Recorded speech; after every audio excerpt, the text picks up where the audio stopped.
Nós viemos à vice-presidência da República conversar sobre as possibilidades de desenvolvimento para a Amazônia com o vice-presidente Hamilton Mourão, que preside o Conselho Nacional da Amazônia Legal.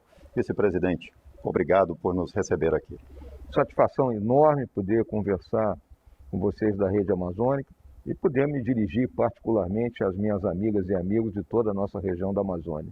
25 milhões de pessoas aproximadamente habitam a Amazônia, uma região rica, também muito cobiçada, mas grande parte desses amazônidas convivem com os piores indicadores sociais. É possível falar numa política ambiental exitosa sem enfrentar a pobreza na Amazônia? Não é possível, né? A questão dos baixos índices de desenvolvimento existentes na Amazônia são fruto de uma série de problemas, né? Problemas que estão muito bem conhecidos, mas que têm que ser atacados.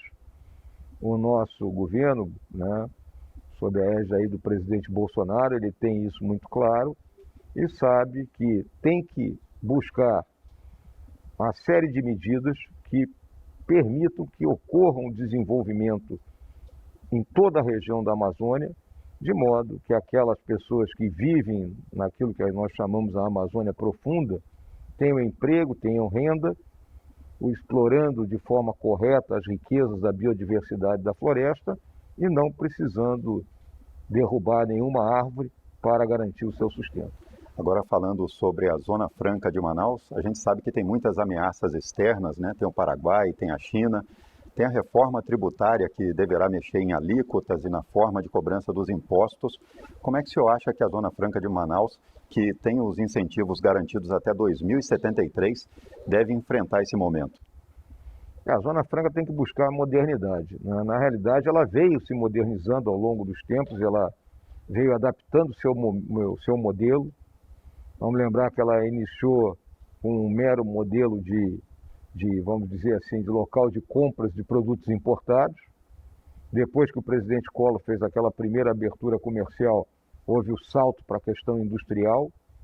Nunca se desenvolveu a questão agrícola, né? Era algo que ainda pode ser desenvolvido e deve ser desenvolvido, né?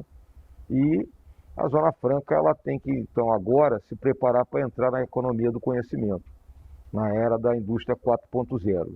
Então, ela tem que avançar nisso, sob pena de não conseguir subsistir e não conseguir competir no mercado. Aumentar a utilização dos recursos locais é o caminho? Essa é sem sombra de dúvida, né? Nós temos que ter indústrias que se instalem na região amazônica para processar os produtos da floresta, né? A famosa bioeconomia. Então nós temos um amplo caminho aberto, né? Não só na área aí da piscicultura, como também na questão dos fármacos, dos biofármacos, né? E outros produtos alimentares que são oriundos da floresta e que no momento em que grande parte da população mundial busca, né, se alimentar de produtos naturais, esses produtos com certeza têm um mercado aberto para eles.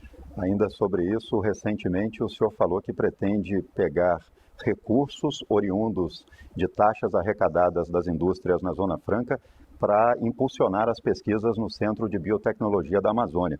Mas nós sabemos que o Tesouro Nacional se apropria de muito dessas taxas para fechar as contas do governo. Vai ser uma medida difícil de colocar em prática? Não, na realidade, né, eu recebi essa proposta aí de um grupo de pensadores, né, que tem uma visão muito clara a respeito da Amazônia.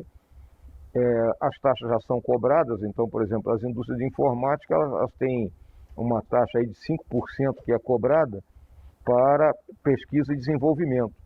A ideia é que continue a se cobrar os mesmos 5%, mas 1% disso passe para um fundo de biodiversidade com uma governança específica e esse fundo, então, sirva para alavancar projetos que, né, façam a conexão entre a biodiversidade e a bioeconomia, tendo o nosso CBA, né, como realmente um instituto, né, de pesquisa e desenvolvimento muito mais ampliado do que ele é hoje. Quer dizer, o que está em estudo é a destinação das taxas, não mudança na forma de cobrança. Não posso cobrar mais, é simplesmente você tirar um pouco daquilo ali e criar um fundo, mas não mexer naquilo que já é arrecadado. General, agora falando sobre infraestrutura, tem aqui várias questões. Roraima não consegue desenvolver sua economia, em parte porque não tem segurança energética, né?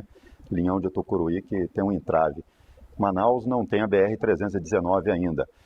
Os portos precisam ser melhor estruturados, aeroportos regionais, muitas outras questões. O Conselho Nacional da Amazônia tem uma parte dedicada a essas questões? Sim, dentro da nossa Comissão de Desenvolvimento Sustentável, né, existe a parte relacionada à questão da infraestrutura, né, logística da Amazônia, e que nós podemos até chamar também de infraestrutura sustentável, né? A grande maioria das pessoas aqui no Brasil, né, do centro-sul do Brasil, desconhece essas dificuldades do povo da Amazônia. Como eles estão acostumados a viver em cidades onde ele pega um carro e se desloca para qualquer ponto com facilidade, ele não entende as dificuldades existentes na Amazônia. Ele não entende que lá as viagens não são contadas por horas e sim por dias, não é? Como consequência, há um certo abandono e um certo descaso com essas questões. Quando nós notamos que uma região que compõe quase 60% do nosso território é muito pouco integrada, como você bem colocou aí na tua pergunta. Então nós temos que fazer avançar, e é ponto de honra aí para o ministro Tarcísio na infraestrutura, a questão da BR-319, que é uma discussão que já houve em tempos passados. Essa rodovia já funcionou e ela tem que voltar a funcionar. E ao voltar a funcionar, ela vai permitir o trânsito de pequenas cargas por ela, liberando mais ainda a hidrovia do Madeira para as grandes cargas. Mas a pessoa que quer, a família que quer sair do Amazonas e vir para o centro-sul do país, ela poderá pegar seu carro e fazer esse deslocamento.